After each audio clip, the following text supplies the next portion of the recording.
Marcus Chun wiped the sweat from his forehead as he crawled through the ventilation shaft of the abandoned research station. The emergency beacon had been broadcasting for 3 days now, but when the rescue teams arrived, they found nothing but empty corridors and scattered equipment. Most ships had already turned back, declaring the station a total loss. But Marcus wasn't most people. As a salvage specialist for the Terran Recovery Corps, he had learned to look where others wouldn't. Strange energy readings from the lower levels had caught his attention on the scanner sweep. While his colleagues focused on the valuable equipment in the upper decks, Marcus followed his instincts downward. The research station hung in the void between star systems, a testament to humanity's reach into the galaxy. Built 50 years ago as a xenobiology research facility, it had been studying the various alien species that humanity encountered during their expansion. The official reports said the station had been evacuated due to a reactor malfunction, but Marcus had seen enough cover-ups to know when something didn't add up. The ventilation shaft opened into a laboratory that looked like it hadn't been touched by the evacuation. Equipment hummed quietly, powered by backup generators. Specimen containers lined the walls, most of them empty, but a few still glowed with the soft blue light of stasis fields. Marcus activated his helmet's recording function and began documenting what he found. Personal log, Day 3 of the Kepler Station investigation. He spoke into his comm, found an intact laboratory on Level 7. Stasis chambers are still operational. Whatever happened here, someone left in a hurry. As he moved through the lab, Marcus noticed that many of the specimen containers had been smashed from the inside. Claw marks scored the metal walls, and strange symbols had been scratched into several surfaces. His scanner detected trace amounts of an unknown biological compound, something that wasn't in any Terran database. That's when he heard it, a soft, almost musical sound coming from the far corner of the lab. Marcus drew his plasma pistol and moved carefully toward the source. Behind an overturned desk, he found a stasis pod that had been cracked but was still functioning. Inside, curled up in what looked like artificial sleep, was a creature unlike anything he had ever seen. The being was roughly the size of a house cat, but its proportions were all wrong for any Earth feline. Its limbs were longer and more graceful, ending in paws that seemed too large for its body. The creature's fur was a deep midnight black with strange silver patterns that seemed to shift and move even in the stasis field. Most striking were the eyes, which even in sleep showed flashes of an intense violet color. Marcus checked his scanner again. The creature registered as alive, but in some kind of hibernation state. The stasis pod's data showed it had been in suspended animation for nearly 2 months, far longer than the official evacuation timeline. Someone had put this creature here and then abandoned it. "What are you, little one?" Marcus whispered, studying the sleeping form. The creature's ears twitched at the sound of his voice, and for a moment, those violet eyes opened and seemed to look directly at him through the stasis field. Marcus made a decision that would change the course of galactic history, though he didn't know it at the time. He began the careful process of bringing the stasis pod online. The procedure took nearly an hour, during which he discovered that the creature's genetic signature was completely unknown. It wasn't in any database, wasn't related to any known species, and showed biological markers that shouldn't exist.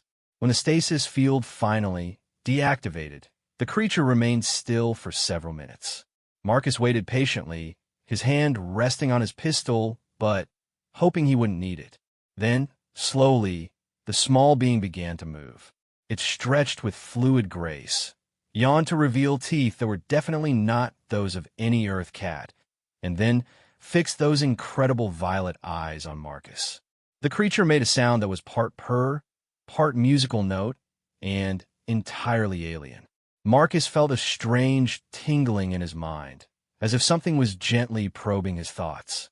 He didn't resist, instinctively understanding that this being meant no harm. Images flashed through his mind. A world of crystalline forests and floating cities, beings of grace and power moving through spaces that defied physics. A sense of ancient wisdom and terrible loss. And then, suddenly, the images were gone, leaving Marcus with the distinct impression that he had just been evaluated and found acceptable.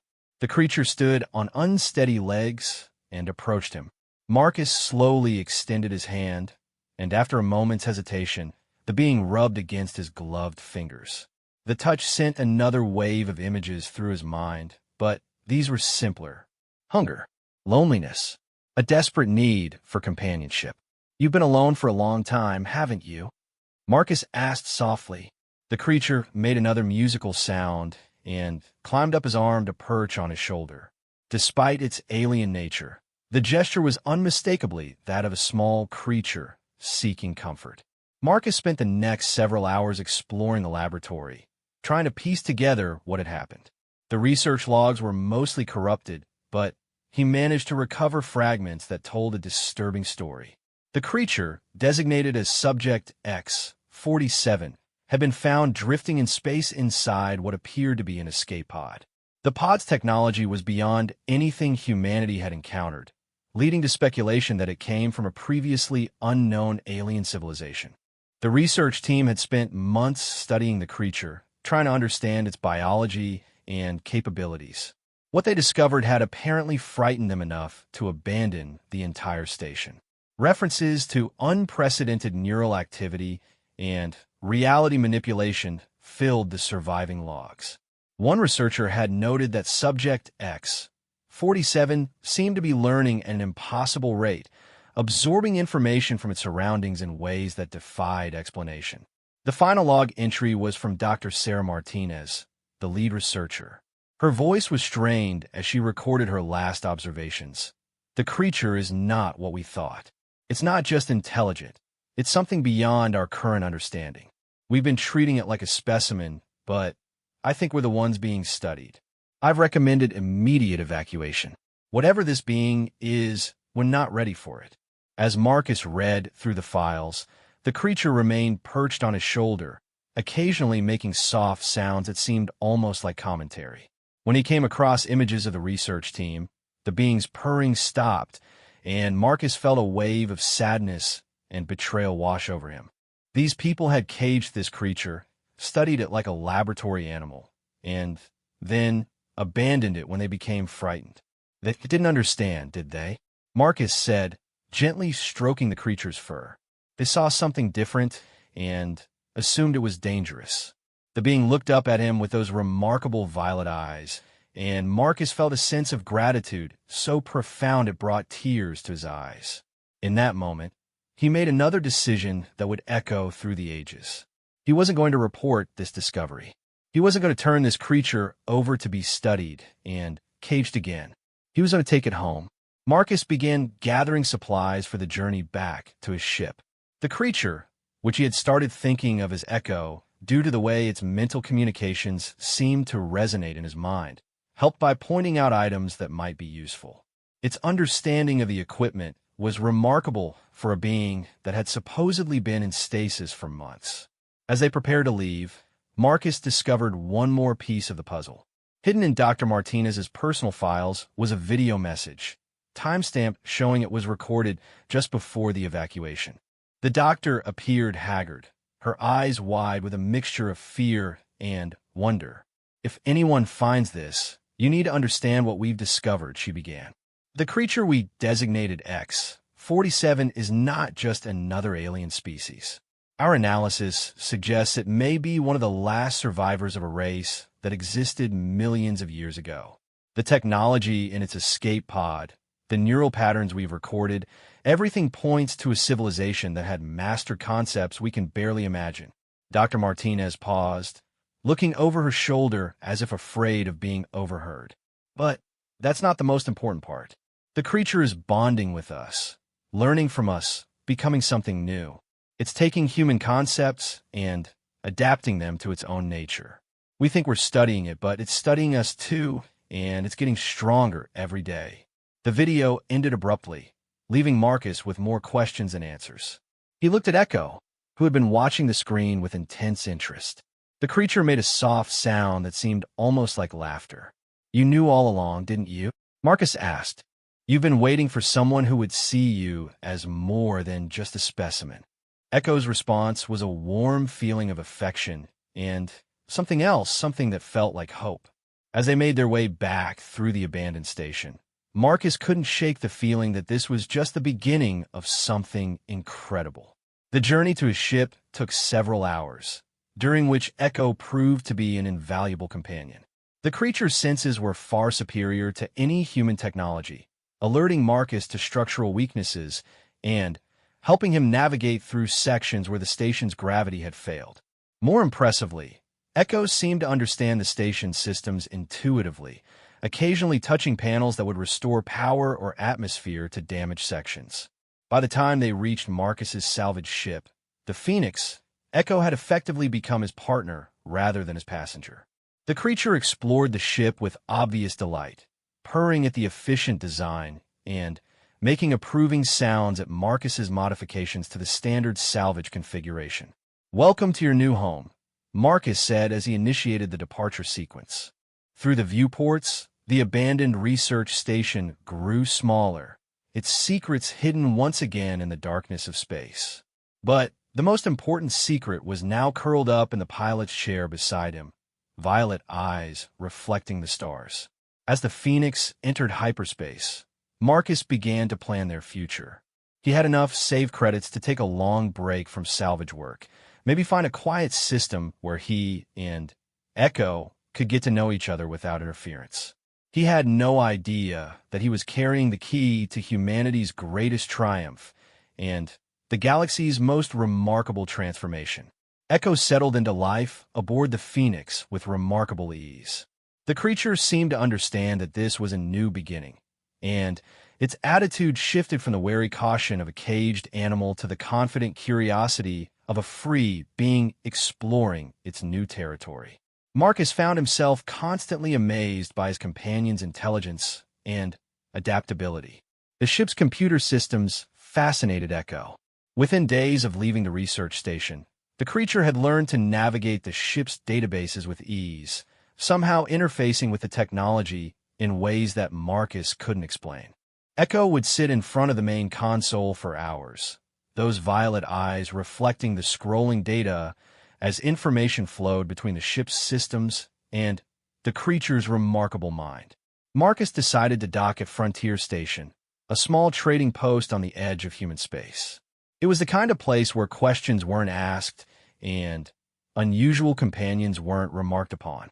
He needed supplies and wanted to research Echo's species without attracting official attention. The station was a typical example of human pragmatism in space, a collection of modules and docking bays that had grown organically over the decades. Traders, miners, and various other frontier types mingled in the common areas, sharing stories and conducting business far from the regulated core worlds. Echo rode on Marcus's shoulder as they walked through the station, the creature's eyes taking in everything with obvious fascination. Several people noticed them, but the frontier had taught everyone to mind their own business. A man with an unusual pet was hardly the strangest thing they'd see that week. At the information broker's stall, Marcus purchased access to xenobiology databases and recent exploration reports. He was looking for any reference to Echo's species or technology similar to what he'd found in the research station. The broker, a grizzled woman named Kate Santos, gave Echo a long look but said nothing about the creature's unusual appearance. "Looking for anything specific?" she asked as she processed Marcus's payment. "Just following up on some research," Marcus replied carefully. "Anything unusual in the outer systems lately?" Kate shrugged. "Define unusual. We've got reports of ghost ships, ancient ruins, and mysterious energy signatures scattered across half the galaxy. Same as always." Marcus spent the next several hours reviewing the data while Echo explored their temporary quarters. The creature showed particular interest in the station's communication systems, and Marcus noticed that their room's terminal was running more efficiently than usual. When he investigated, he found that Echo had somehow optimized the system's data processing, improving performance by nearly 30%. "You really are remarkable," Marcus said, watching as Echo demonstrated an intuitive understanding of technology that surpassed most engineers. The creature made a pleased sound and returned to studying the xenobiology files on Marcus's personal tablet. That evening, as they sat in the station's observation deck watching ships come and go, Marcus made a discovery that would prove crucial to their future together. Echo had been playing with Marcus's tablet, apparently at random, when the creature brought up a file about a group called the Hegemony. The Hegemony was a confederation of alien species that controlled a significant portion of the galaxy's outer rim. They were known for their advanced technology and their complete disdain for younger species like humanity. Most concerning was their policy regarding inferior races, which they either enslaved or exterminated depending on their usefulness. As Marcus read about the Hegemony's expansion toward human space, Echo became increasingly agitated. The creatures first seemed to shimmer with energy, and those violet eyes began to glow with an inner light. Images flashed through Marcus's mind, showing him glimpses of worlds consumed by darkness, species reduced to slavery, and an ancient enemy that Echo's people had fought long ago. "They're the ones who destroyed your species, weren't they?" Marcus asked softly. Echo's response was a wave of grief and anger so intense that Marcus had to grip the arms of his chair to keep from being overwhelmed. In that moment, he understood that Echo wasn't just a survivor of an ancient species. The creature was a living weapon, created by a dying civilization to carry on their fight against an enemy that had already proven it could destroy entire worlds. But Echo was also something more. As the intense emotions faded, Marcus felt another sensation, something that felt like determination mixed with hope. Echo had found something worth fighting for again, someone who had shown kindness instead of fear. The creature's ancient purpose was about to be transformed by a very human emotion: loyalty. As they sat together watching the stars, Marcus realized that his quiet retirement plan had just become impossible. The galaxy was heading toward a conflict that most humans didn't even know was coming, and he had just become the guardian of a being that might be the key to their survival. The question was whether either of them was ready for what came next. 3 months had passed since Marcus found Echo, and their partnership had evolved in ways he never expected. The creature had grown, not just in size, but in capability and confidence. What had started as a rescue mission had become something that felt more like destiny. They had settled temporarily on New Geneva, a frontier world that served as a hub for independent traders and prospectors. Marcus used his salvage credentials to rent a small workshop where he could analyze the data they'd collected about Echo's species and the looming hegemony threat. Echo, meanwhile, had taken to exploring the settlement with the curious enthusiasm of a being discovering what civilization could be like when built with kindness rather than fear. The locals had quickly accepted Echo as Marcus's unusual but harmless companion. The creature's playful nature and obvious intelligence made it popular with children, while its helpful tendency to fix broken equipment endeared it to the adults. Echo seemed to understand that these humans were different from the researchers who had caged it, and the creature's capacity for trust and affection grew daily. Marcus was reviewing technical specifications in his workshop when Echo bounded in, chittering excitedly and projecting images directly into his mind. The creature had discovered something important during its exploration of the settlement's communication array. "Slow down," Marcus laughed, setting down his tablet. "Show me what you found." Echo led him to the main communication center, where the settlement's single long-range transmitter struggled to maintain contact with the inner worlds. The equipment was old and barely functional, but it was their only link to the outside galaxy. Echo approached the main console and placed its paws on the interface panel. What happened next defied everything Marcus thought he knew about technology. Echo's fur began to glow with soft silver patterns, and the communication array suddenly came alive with power and efficiency it had never possessed. Displays that had been dark for years flickered to life, showing data streams that the original designers had never imagined possible. "By the void," whispered Chun Martinez, the the settlement's communication officer. She had been struggling with the failing system for months, barely keeping it operational with constant repairs and jury-rig solutions. How was it doing that? Marcus watched in amazement as Echo interfaced directly with the communication array, somehow bridging the gap between biological and mechanical systems. The creature was learning the technology's language and teaching it new possibilities in return. Within minutes, New Geneva's communication array was operating at efficiency levels that exceeded core world standards. But Echo wasn't finished. The creature's violet eyes focused with intense concentration as it began scanning communication frequencies across the sector. Images flashed through Marcus's mind, showing him what Echo was discovering in the data streams flowing through space. The news was not good. Hegemony ships have been spotted in 3 different systems over the past week, all of them moving toward human space. The official reports dismissed them as exploration vessels, but Echo's analysis of their movement patterns revealed a coordinated advance. The alien confederation was positioning for something far more aggressive than exploration. "They're coming," Marcus said, his voice grim as he processed what Echo was showing him. "And we're not ready." Echo made a sound that was part agreement and part determination. The creature began projecting more images, these ones showing possible solutions rather than problems. Marcus saw human ships enhanced with technology beyond their current capabilities, defense networks that could adapt and evolve, and communication systems that could coordinate resistance across vast distances. "You want to help them fight," Marcus realized. "You want to give humanity the tools they need to survive." The wave of affirmation from Echo was so strong it nearly knocked Marcus off his feet. The creature had found its purpose again, not just as a weapon created by a dying species, but as a guardian choosing to protect a new family. Chin Martinez had been listening to their exchange with growing amazement. "Are you saying this creature can upgrade our technology? That it can help us defend against an alien invasion?" Marcus looked at Echo, who was now interfacing with multiple communication systems simultaneously, creating a network of enhanced capabilities that span the entire settlement. "I think it can do more than that. I think it can help us become something we never imagined possible."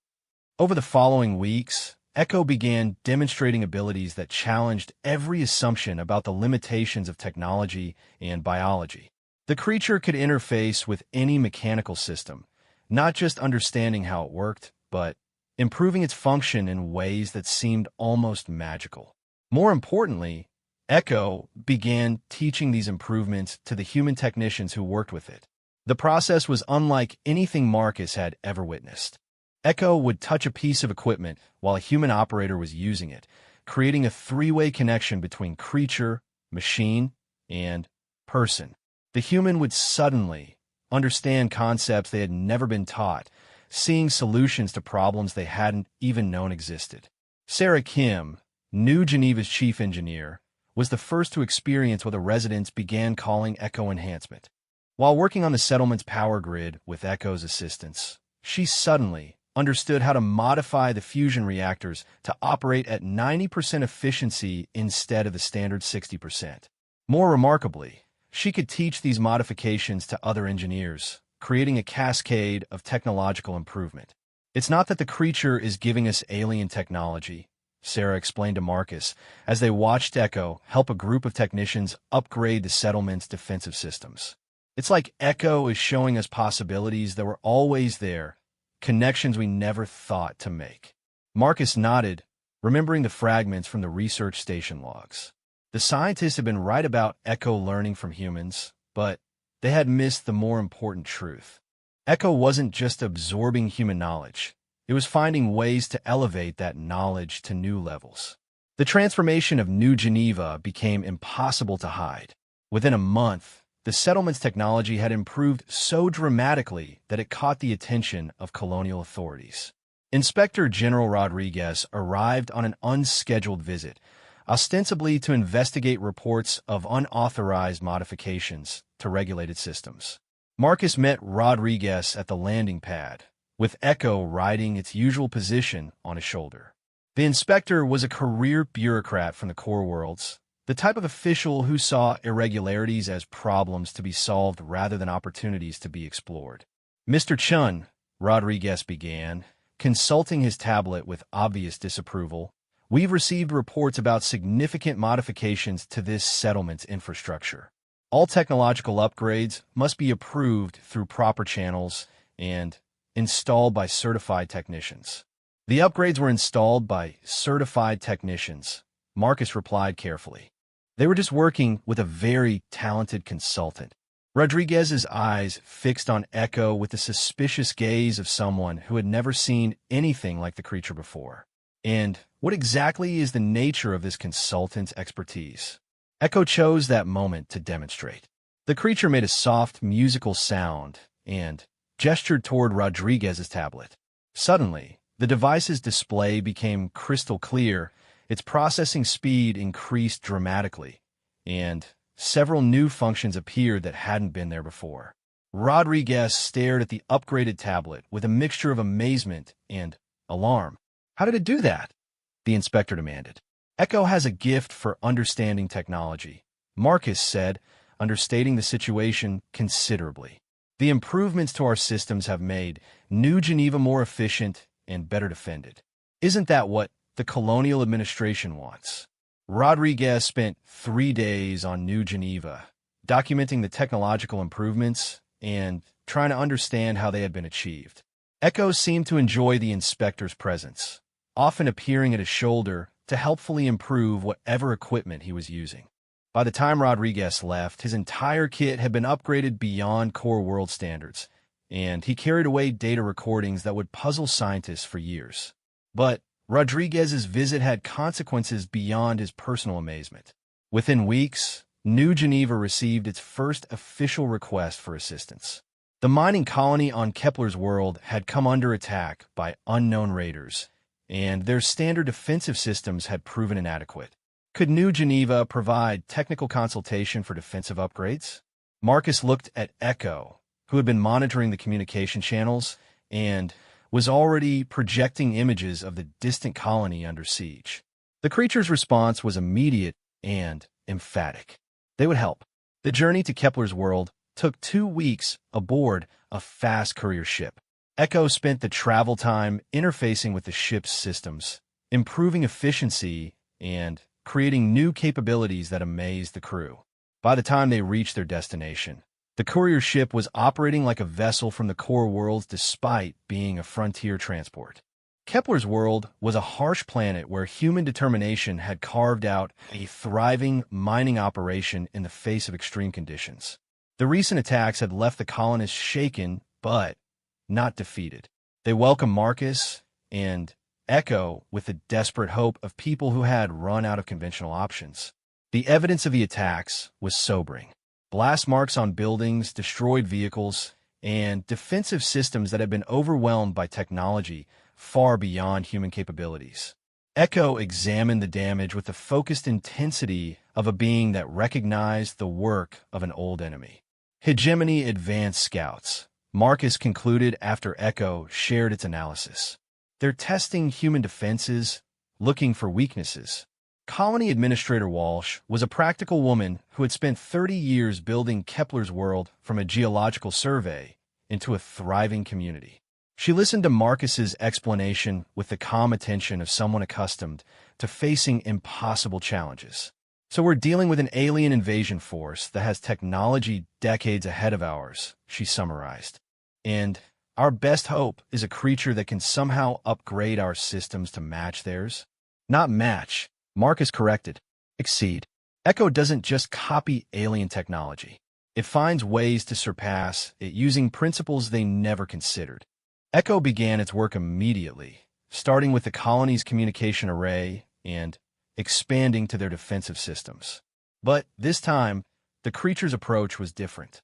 Instead of simply upgrading equipment, Echo began teaching the colonists how to think about technology in new ways. The process was gradual but profound. Engineers found themselves understanding concepts they had never studied. Technicians discovered solutions that seemed to come from nowhere, but felt completely natural once implemented. Workers with no technical training began suggesting improvements that would have challenged experts from the core worlds. Within 2 weeks, Kepler's world had been transformed into a technological fortress that looked like ordinary mining equipment, but functioned with capabilities that defied conventional understanding. When the Hegemony scouts returned for their expected easy victory, they encountered defenses that not only stopped their attack, but captured 3 of their vessels intact. The prisoners were unlike anything in human databases. Tall, angular beings with crystalline skin and multiple limbs, they communicated through harmonic frequencies that hurt human ears. But when Echo approached their holding cells, the aliens' reaction was immediate and intense. They recognized the creature. More than that, they feared it. Through Echo's translation, Marcus learned that the Hegemony called Echo's species the Void-Touched, ancient enemies who had once threatened their expansion across the galaxy. The Hegemony had thought them extinct, destroyed in a war that had raged across 1,000 worlds millions of years ago. The discovery that one of the Void-Touched still lived, and that it had allied itself with humans, sent shock waves through the Hegemony command structure. Within days, what had been a gradual probe toward human space became a full-scale mobilization. They're coming in force now, Marcus realized as Echo shared the intelligence gathered from the captured scouts. We've got maybe 3 months before the main fleet arrives. Administrator Walsh looked at the strategic display, showing Hegemony forces massing at the edge of human space.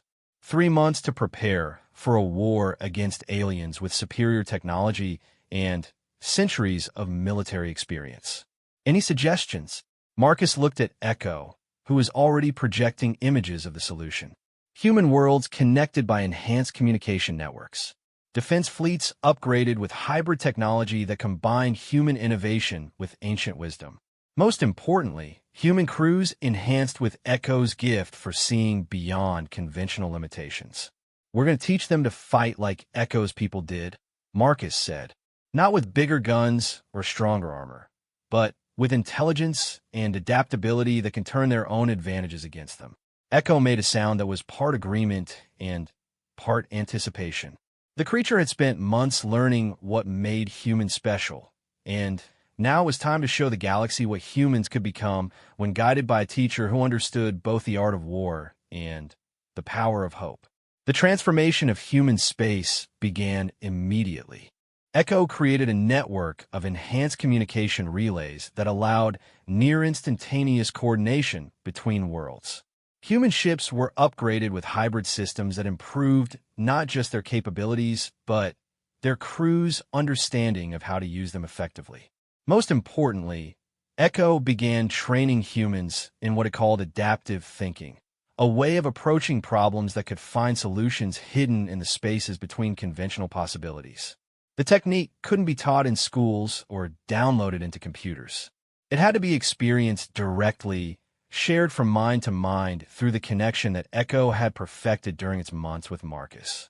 As word spread through human space about the coming invasion and the remarkable ally that had appeared to help them prepare, Marcus found himself at the center of a transformation that was changing not just human technology, but human nature itself. Echo had given them more than upgraded weapons and better defenses. The creature had given them a new way of thinking about what they could become.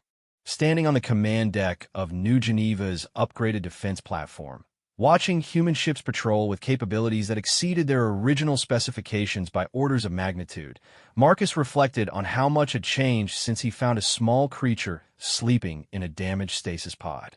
Echo perched beside him, violet eyes reflecting the stars, and Marcus felt the creature's contentment mixed with anticipation. They had built something remarkable together, but the real test was still coming. The Hegemony fleet was assembling in the void, confident in their superior numbers and proven technology. They had no idea they were about to face humans who had learned to think like the most dangerous species the galaxy had ever produced. The Hegemony came with the confidence of conquerors who had never known defeat. Their fleet emerged from hyperspace at the edge of the Centauri system like a dark tide, hundreds of vessels arranged in perfect formation.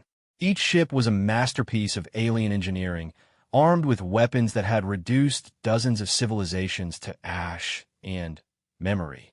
Admiral Kes Theta stood on the command deck of the flagship Eternal Dominion, her crystalline features reflecting the cold light of distant stars. In her 4 centuries of service, she had overseen the subjugation of 17 different species. Humans would be the 18th, and, from what she had observed, they would be among the easiest to break. The initial scout reports had been promising. Humans possessed crude technology and simple defensive strategies. Their worlds were poorly coordinated, their fleets small and scattered. The only unusual element had been the loss of 3 scout vessels at a minor mining colony, but Kes Theta attributed that to overconfidence rather than actual human capability. She was about to learn how wrong that assumption was.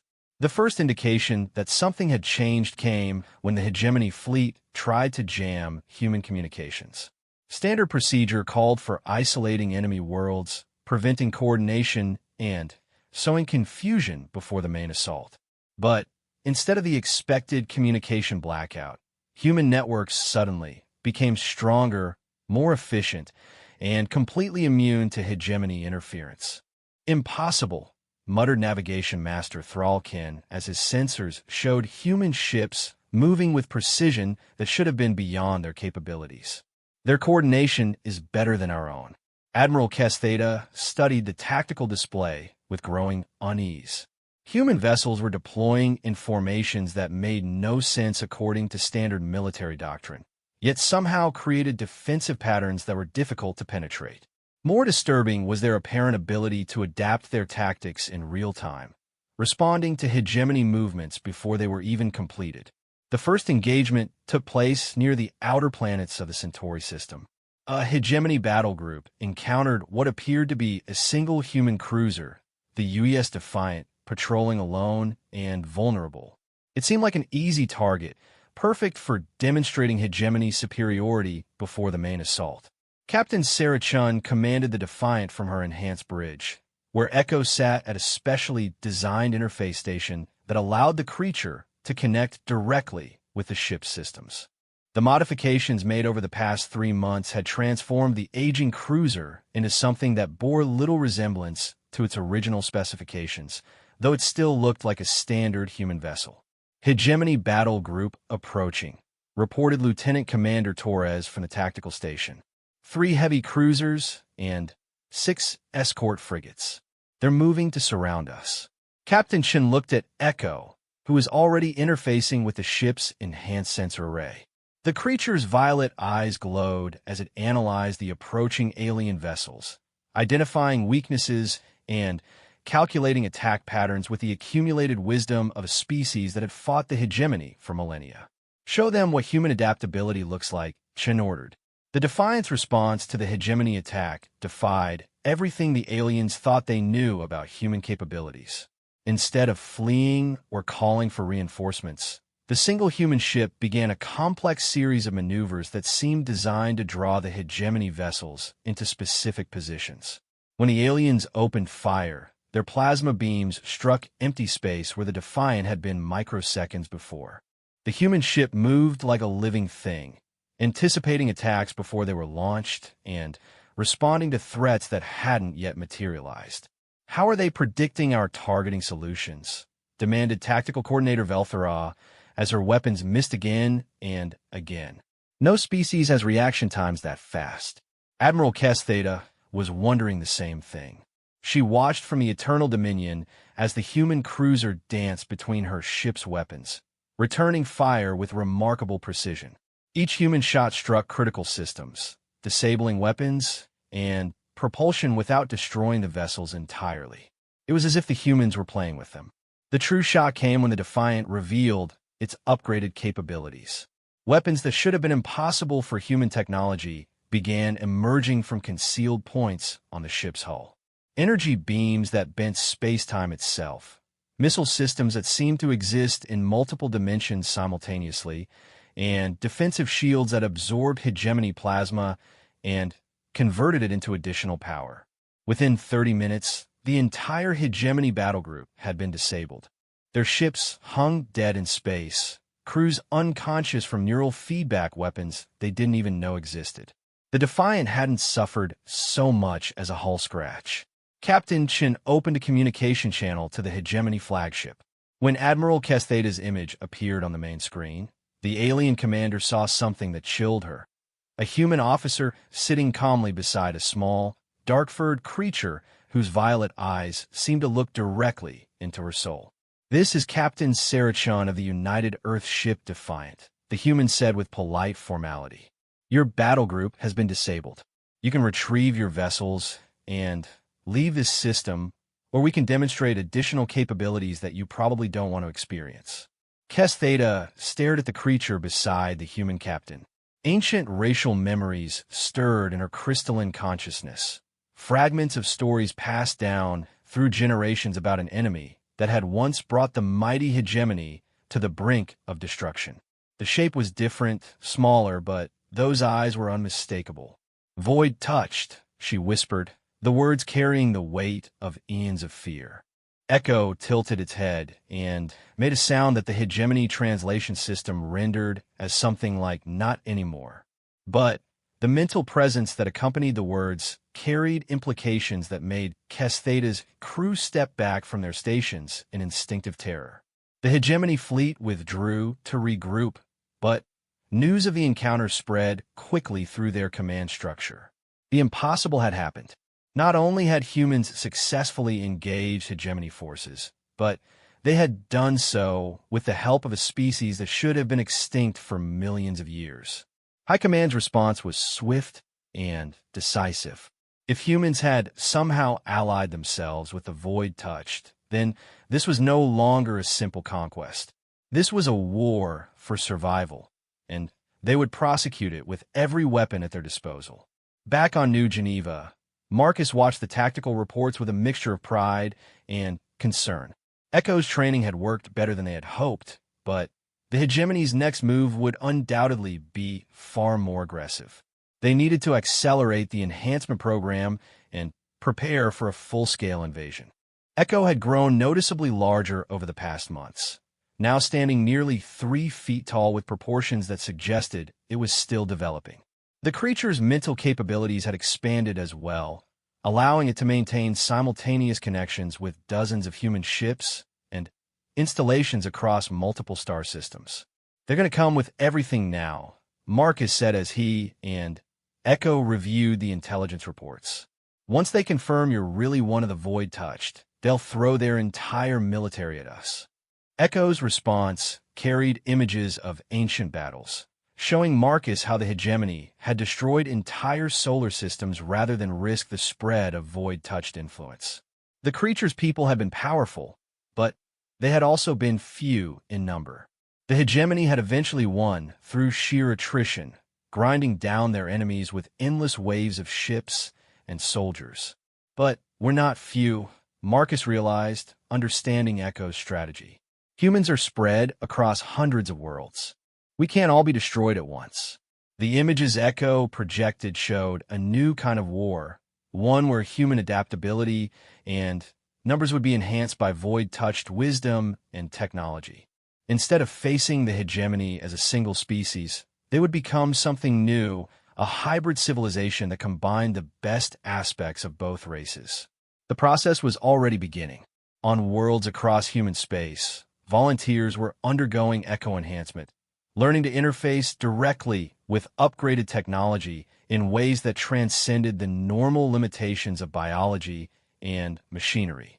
These enhanced humans could pilot ships that responded like living creatures, operate weapons systems with impossible precision, and coordinate tactical movements across vast distances with perfect synchronization.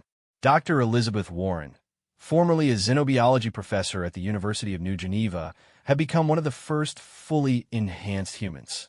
The process had taken weeks, during which Echo had gradually created neural pathways that allowed her to interface with technology as naturally as breathing.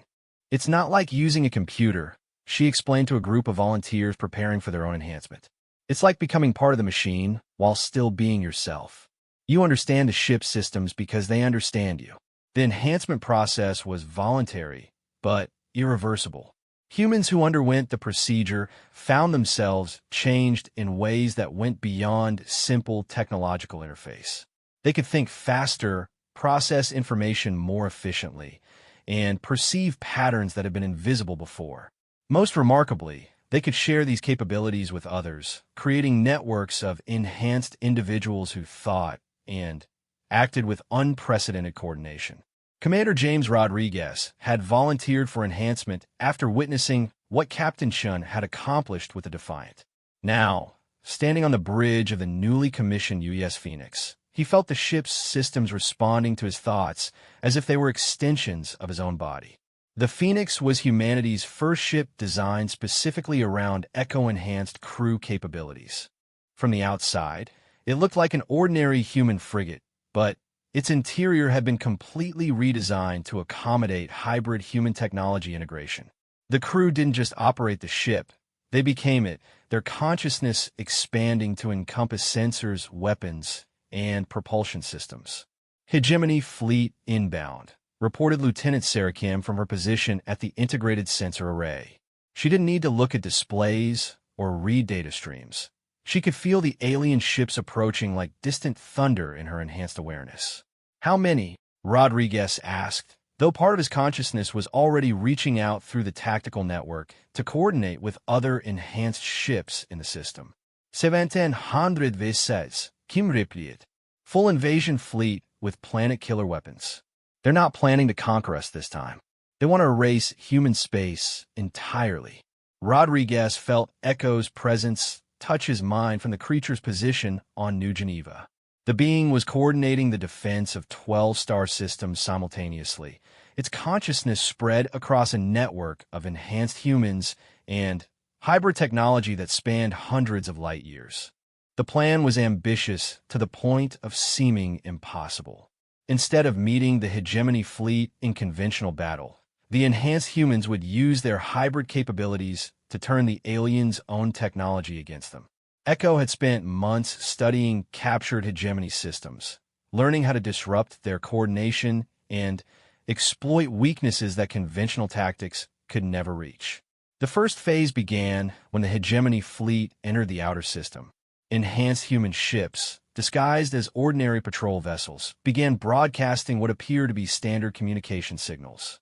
But these transmissions carried hidden subroutines designed by Echo to infiltrate hegemony computer networks. The alien ship's firewalls were sophisticated, designed to repel any known form of electronic warfare. But Echo's approach wasn't electronic in the conventional sense. The creature had learned to encode viral instructions in quantum fluctuations that appeared as natural background radiation to hegemony sensors. Admiral Theta noticed the first signs of system degradation an hour after entering the system. Navigation computers began calculating slightly incorrect courses. Weapon targeting systems developed minute timing errors. Communication networks experienced brief delays that shouldn't have been possible with hegemony technology. Run full diagnostics on all systems, she ordered, though her crystalline features showed growing concern. Individual malfunctions could be explained, but coordinated system degradation across an entire fleet suggested something far more sinister. The diagnostics revealed nothing. According to every test, hegemony systems were functioning perfectly, but the small errors continued to accumulate, and Admiral Theta began to suspect that they were facing an enemy that understood their technology better than they did themselves. She was more right than she knew. Echo had spent the past months learning to think like hegemony systems, understanding their logic patterns and communication protocol from inside. The creature wasn't attacking their technology. It was convincing their machines to attack themselves. The second phase began when human ships appeared throughout the system, emerging from hiding places that should have been impossible to conceal vessels. Enhanced human crews had learned to merge their ships with local space conditions, becoming effectively invisible to hegemony sensors while maintaining full combat capability. Captain Chen's Defiant materialized directly behind the hegemony flagship, its weapons already charging. But instead of opening fire, the the ship began broadcasting on frequencies that made Admiral Kestheta's crew clutch their heads in pain. Echo had learned something about the hegemony during its time studying their captured personnel. Their crystalline neural structures, which gave them their superior intelligence and coordination, were also vulnerable to specific harmonic frequencies. The creature had taught enhanced humans how to generate these frequencies using modified communication systems. Across the hegemony fleet, crews began collapsing as their neural networks overloaded. Ships lost coordination, weapons stopped firing, and the perfect formation that had entered the system dissolved into chaos. Admiral Kestheta fought to remain conscious as harmonic feedback tore through her thoughts. Through her pain, she saw the small creature sitting beside the human captain, its violet eyes glowing with power that her species had learned to fear eons ago. Void touched.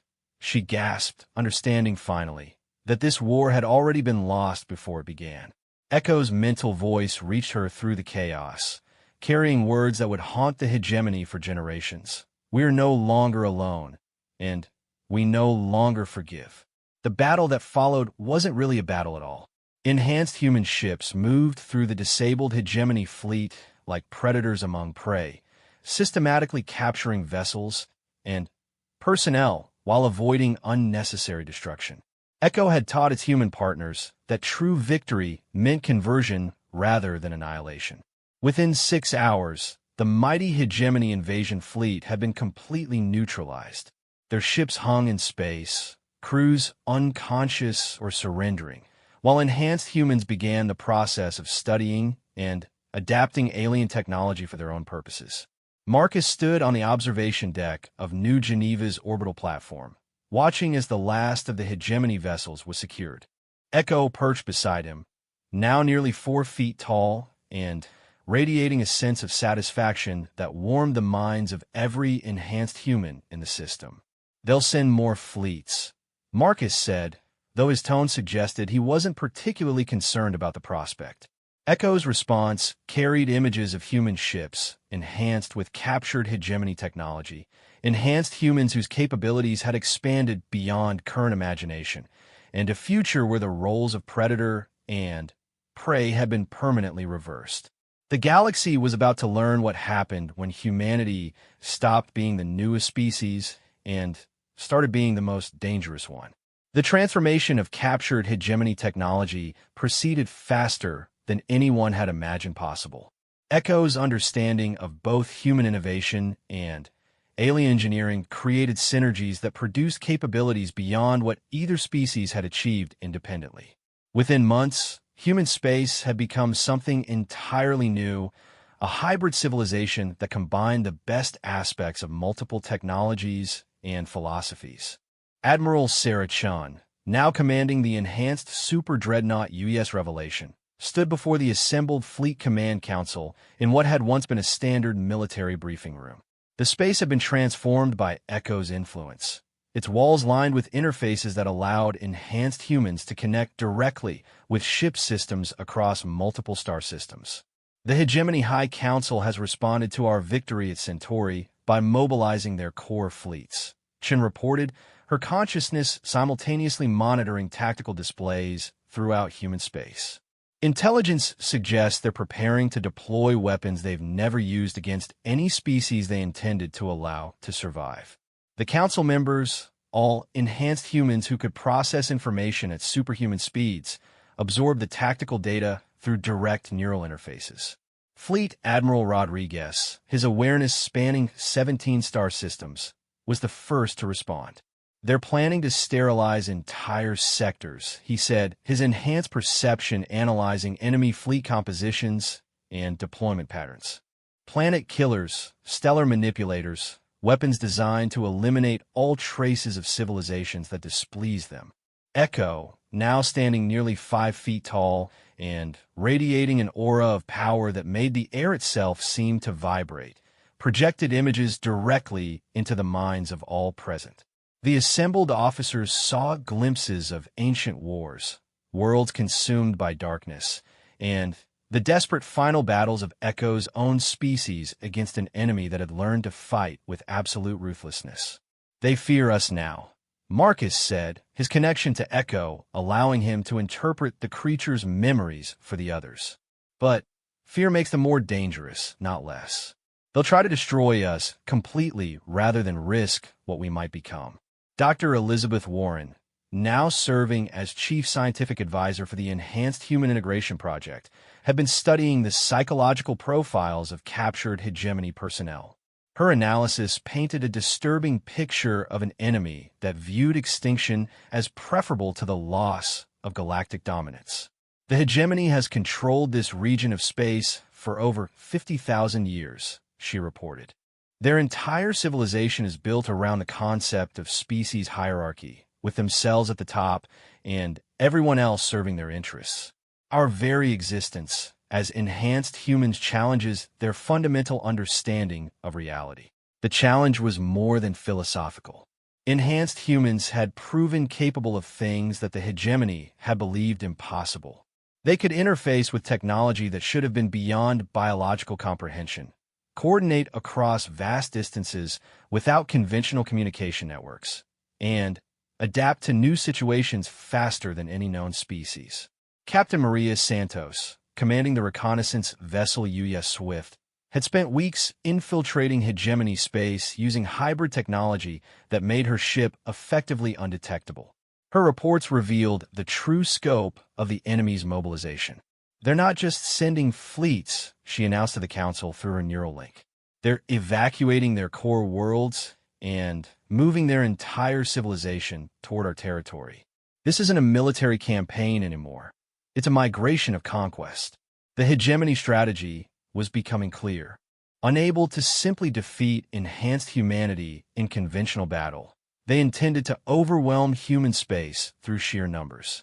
Every ship, every station, every military asset they possessed was being directed toward a final campaign that would either establish their dominance or destroy both civilizations in the attempt. Echo's response to this intelligence carried overtones of ancient determination mixed with something that felt almost like anticipation. The creature projected new images, showing the Council possible futures where humanity didn't just survive the coming war, but emerged as the dominant force in the galaxy.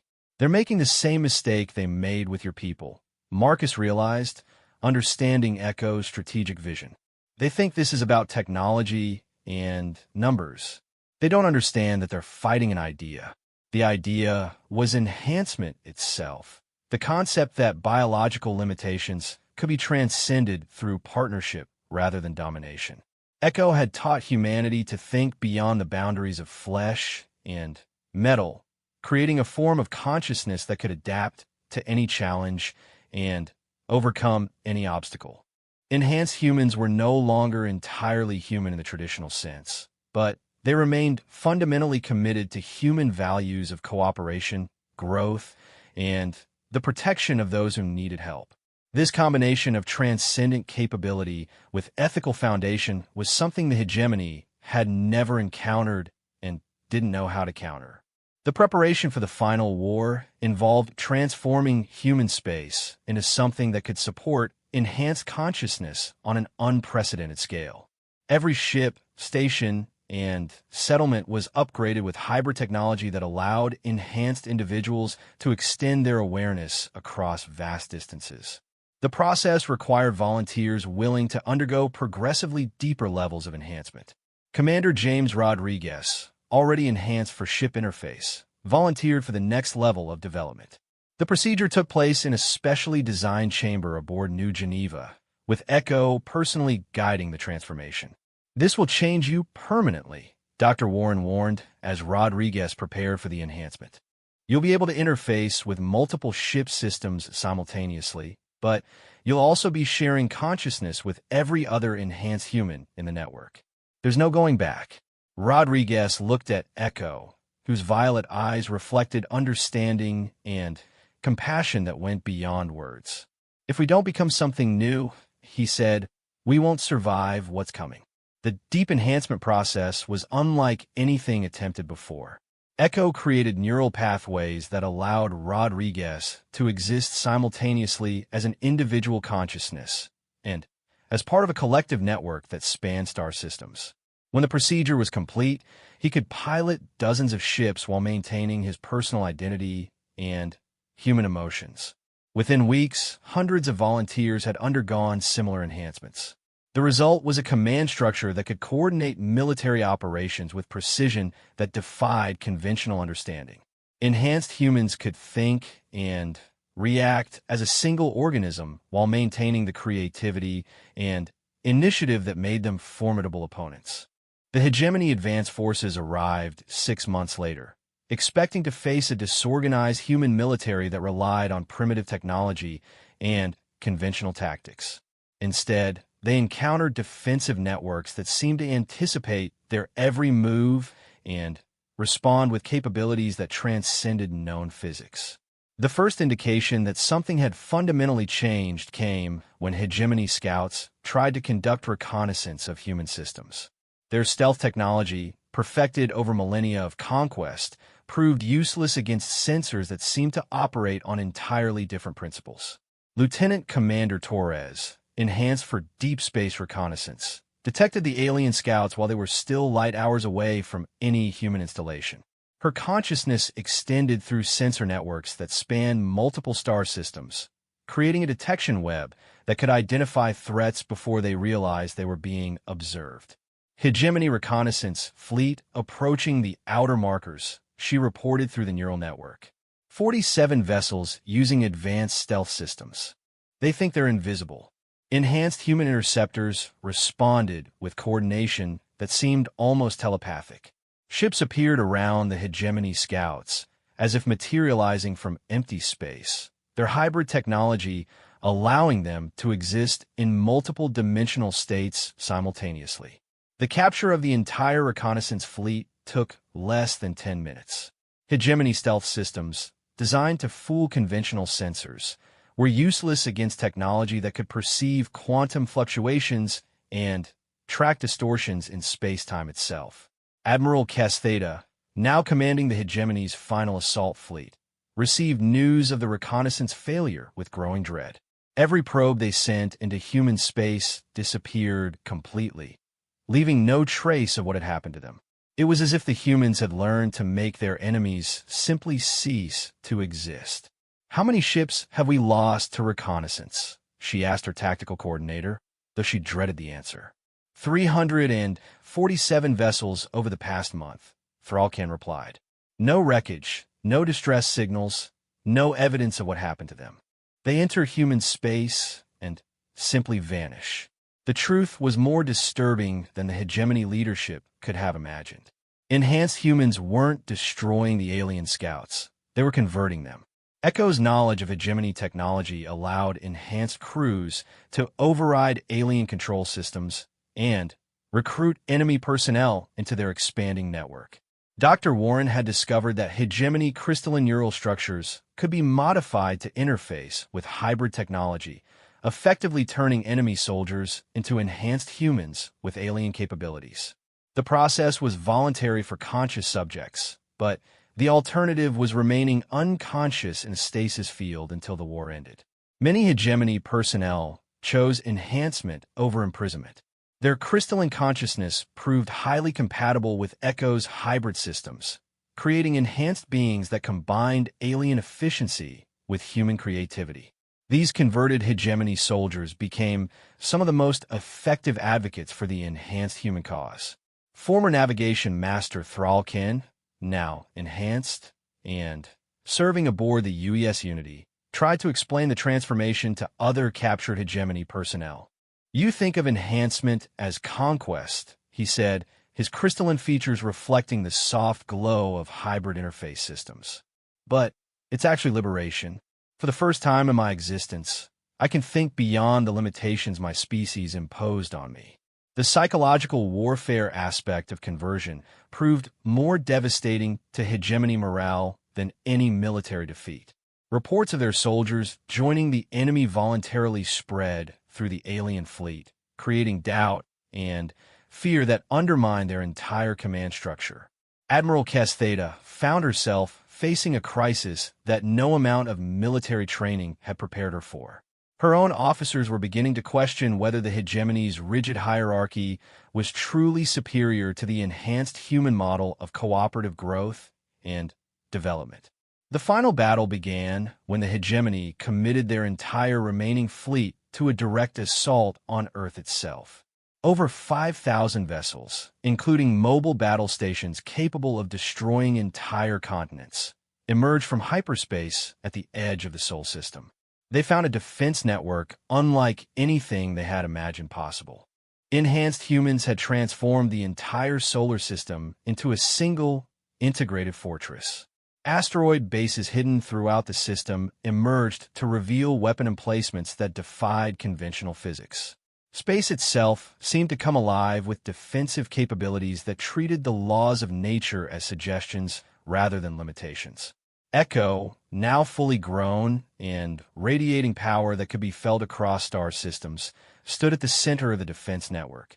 The creature had become something beyond its original nature, transformed by contact with humanity into a being that embodied the best aspects of both species. "Show them what we've become," Marcus said, standing beside his alien partner on the command deck of the orbital defense station above Earth. Echo's response transformed the entire solar system into a demonstration of power that would be remembered throughout galactic history. Human ships moved like living things, their enhanced crews thinking and acting with perfect coordination. Weapons fired that bent space and time, creating attacks that struck targets before they were launched. But most impressive was the offer of conversion that accompanied each engagement. Even as they fought, enhanced humans broadcast messages explaining that hegemony personnel could choose to join them rather than die for a cause that sought to limit rather than expand the possibilities of consciousness. The battle lasted 3 days, during which the mighty hegemony fleet was systematically dismantled by an enemy that treated warfare as an opportunity for recruitment rather than destruction. By the end, less than half of the original hegemony force remained committed to fighting, while the rest had chosen to explore what enhancement might offer them. Admiral Castheta, her flagship disabled and her fleet converted or destroyed, faced a choice that would determine the future of her entire species. Through the tactical displays, she could see enhanced humans and converted hegemony soldiers working together to repair damaged vessels and tend to wounded personnel from both sides. Echo appeared on her command deck, not as a conqueror, but as a teacher, offering her the same choice that had been given to every other hegemony soldier. Join them in exploring what consciousness could become, or remain frozen in the limitations that had defined her species for millennia. Looking into those violet eyes, Admiral Castheta saw something she had never expected to find in an enemy. Hope for a future where strength came not from domination, but from cooperation, where advancement meant lifting others up rather than holding them down. Her choice would echo through the galaxy for generations to come. 5 years had passed since the end of the Hegemony War, and the galaxy had been transformed beyond recognition. What had begun as a conflict between two species had evolved into something unprecedented, a voluntary confederation of enhanced beings that included humans, converted hegemony members, and representatives from dozens of other species that had chosen to join the growing network of consciousness. Marcus stood on the observation deck of New Geneva Station, now the administrative center of what had become known as the Enhanced Collective. The station itself had grown into a massive complex that served as both a hub of government and a living symbol of what cooperation between species could achieve. Through the transparent aluminum windows, he could see ships from across the galaxy docking at facilities that seamlessly blended human engineering, hegemony crystalline technology, and innovations contributed by dozens of other species. Echo, now standing over 6 feet tall, with a presence that radiated wisdom and power, moved through the station's corridors like a benevolent deity. The creature had evolved far beyond its original nature, becoming something that embodied the best aspects of every species it had encountered. Its influence touched every enhanced being in the galaxy, providing guidance and coordination while respecting the individual nature of each consciousness. The transformation hadn't been without challenges. The early days after the war had seen conflict between species that struggled to understand the enhancement process. Some groups viewed it as a form of conquest, while others worried about losing their cultural identity. Echo had patiently worked with each species, demonstrating that enhancement preserved and strengthened individual characteristics rather than erasing them. Dr. Elizabeth Warren, now director of the Enhanced Integration Institute, had spent years documenting the process by which various species adapted to enhancement.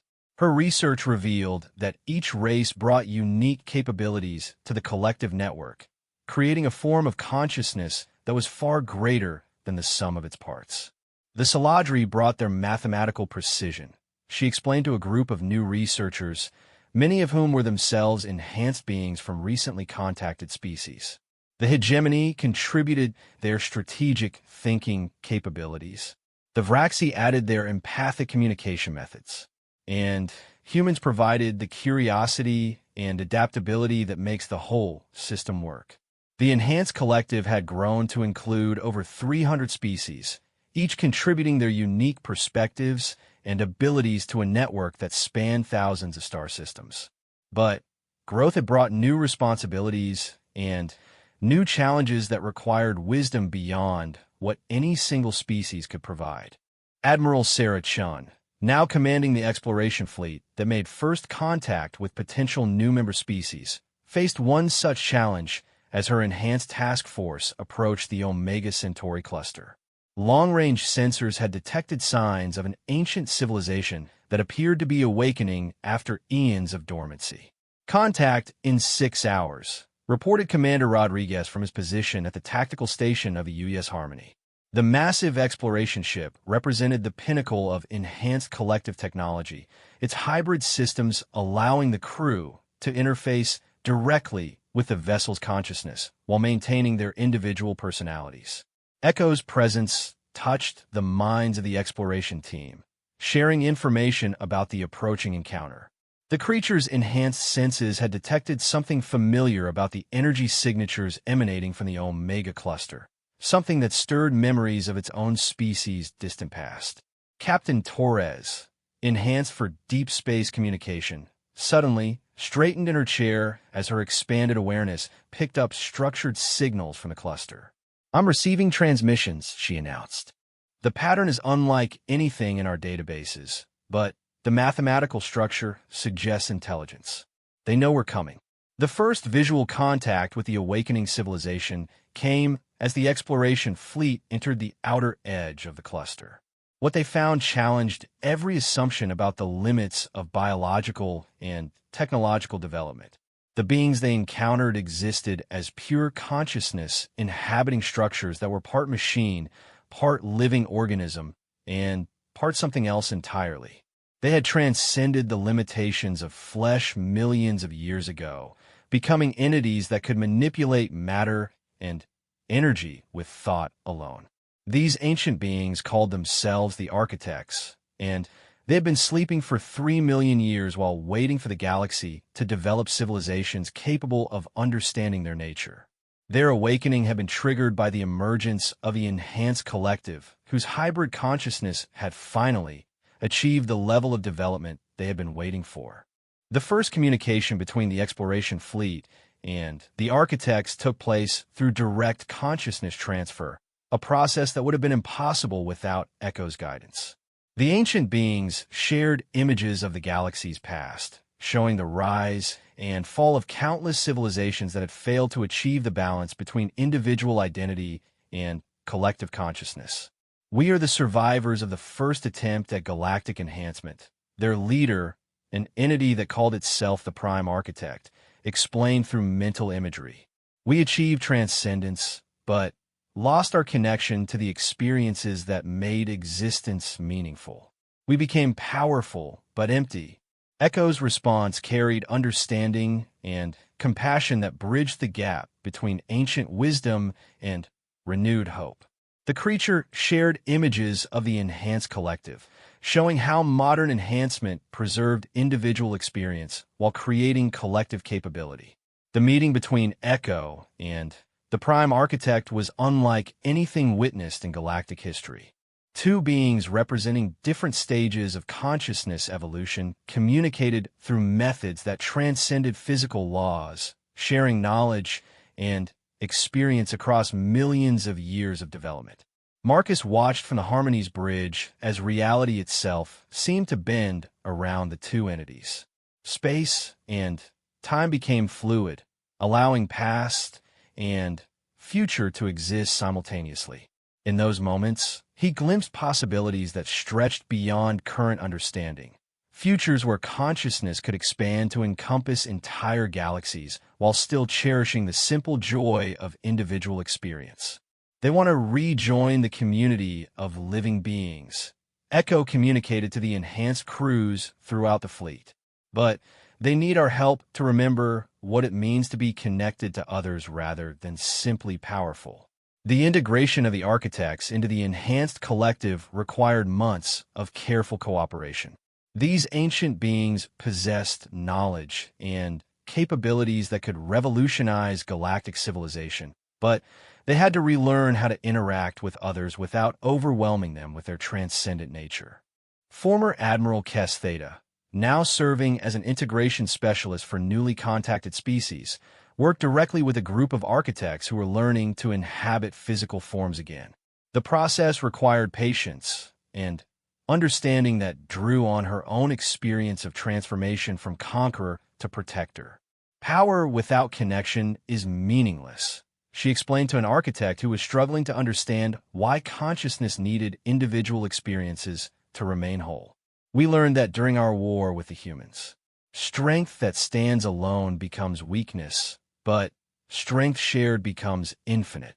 The architect's integration brought new capabilities to the enhanced collective that seemed almost magical to earlier generations. The ability to manipulate matter at the quantum level, travel instantly across galactic distances, and perceive the fundamental structures underlying reality itself became available to all enhanced beings. But with these new capabilities came new responsibilities. The enhanced collective was no longer just a confederation of species. It had become a force capable of shaping the galaxy's future. This power attracted attention from unexpected sources. Deep space monitoring stations began detecting signals from beyond the galactic rim, transmissions that suggested the existence of other galaxies where similar experiments in consciousness enhancement had taken place. Some of these signals carried messages of greeting and hope for cooperation. Others transmitted warnings about dangers that existed in the spaces between stars. Dr. Warren's analysis of these extragalactic communications revealed a disturbing pattern. Several of the distant signals described civilizations that had been consumed by their own enhancement processes, becoming entities that existed only to absorb other forms of consciousness. These devourers had apparently rendered entire galaxies lifeless in their hunger for ever greater power. We're not the first to achieve this level of development, Warren reported to the Collective Council, now composed of representatives from hundreds of species, including several architects. And if these signals are accurate, we may not be the last. But we need to be prepared for contact with beings that view enhancement as conquest rather than cooperation. Echo's response to this intelligence carried determination mixed with protective instinct. The creature had learned to love not just individual beings, but the entire concept of diverse consciousness working together. The thought of that diversity being consumed by entities that sought only power was intolerable. The collective began preparing for challenges that would test everything they had learned about cooperation and enhancement. New technologies were developed that could defend against consciousness-based attacks. Training programs taught enhanced beings how to resist mental domination while maintaining their connections to the collective network. Most importantly, they began reaching out to other galaxies, offering alliance and cooperation to civilizations that shared their values while preparing to defend against those that didn't. The first test came sooner than expected. A probe from another galaxy appeared at the edge of enhanced collective space, carrying a consciousness that radiated hunger and malevolent intent. When enhanced humans attempted to communicate with it, the entity tried to consume their thoughts and add their knowledge to its own collection. Only Echo's intervention saved the contact team from being absorbed. The creature's ancient power and modern wisdom proved capable of not just resisting the attacker, but teaching it that cooperation was more rewarding than conquest. You seek to possess consciousness, Echo communicated to the entity. But possession destroys what you claim to value. We offer you something better, partnership that enriches all participants. The confrontation with the extragalactic probe lasted only minutes, but its resolution sent shockwaves through both civilizations. The attacking entity, faced with a form of consciousness that grew stronger through sharing rather than weaker through division, chose to abandon its aggressive nature and request integration into the enhanced collective. Word of this victory spread through the intergalactic communication network, attracting both allies and enemies to the galaxy where enhancement had learned to coexist with individual identity. The enhanced collective found itself at the center of a cosmic debate about the nature of consciousness and the proper relationship between power and responsibility. Marcus, now elderly but enhanced enough to remain vital and engaged, stood once again on New Geneva Station's observation deck. Through the transparent walls, he could see ships from dozens of galaxies docking at facilities that had grown to accommodate beings whose nature defied conventional understanding. Echo approached, its presence now so vast that Marcus felt honored to share even a fragment of the creature's attention. The being that had once been small enough to fit in his hands now possessed consciousness that spanned galaxies, yet it still carried the memory of their first meeting and the simple kindness that had changed everything. "Was this what you intended when you chose to save me?" Marcus asked, gesturing toward the incredible vista of interspecies cooperation that surrounded them. Echo's response carried warmth, gratitude, and something that felt like cosmic humor. The creature shared an image of that first moment in the abandoned research station, when a human salvage worker had chosen compassion over caution and changed the course of galactic history. "I intended to survive," Echo communicated. "But you taught me something better than survival. You taught me how to live." The enhanced collective continued to grow, welcoming new species and new forms of consciousness while maintaining the balance between individual identity and collective capability that made their society possible. They faced challenges that would have destroyed lesser civilizations, but each obstacle became an opportunity to demonstrate that cooperation was stronger than conquest. In the end, the galaxy learned that the most fearsome creature in existence was not a weapon of destruction, but a teacher of possibility, showing countless species that they could become more than they had ever imagined while remaining true to what made them unique. The story of Echo and Marcus became legend throughout the galaxy, told and retold by species that had learned to enhance themselves without losing themselves. It was a story about the power of kindness, the strength of diversity, and the infinite potential that existed when beings chose to lift each other up rather than tear each other down. And in the vast network of consciousness that spanned the galaxy, Echo's influence continued to grow, touching every enhanced being with the simple truth that had started it all. Sometimes the most powerful force in the universe was a small creature that just needed someone to care.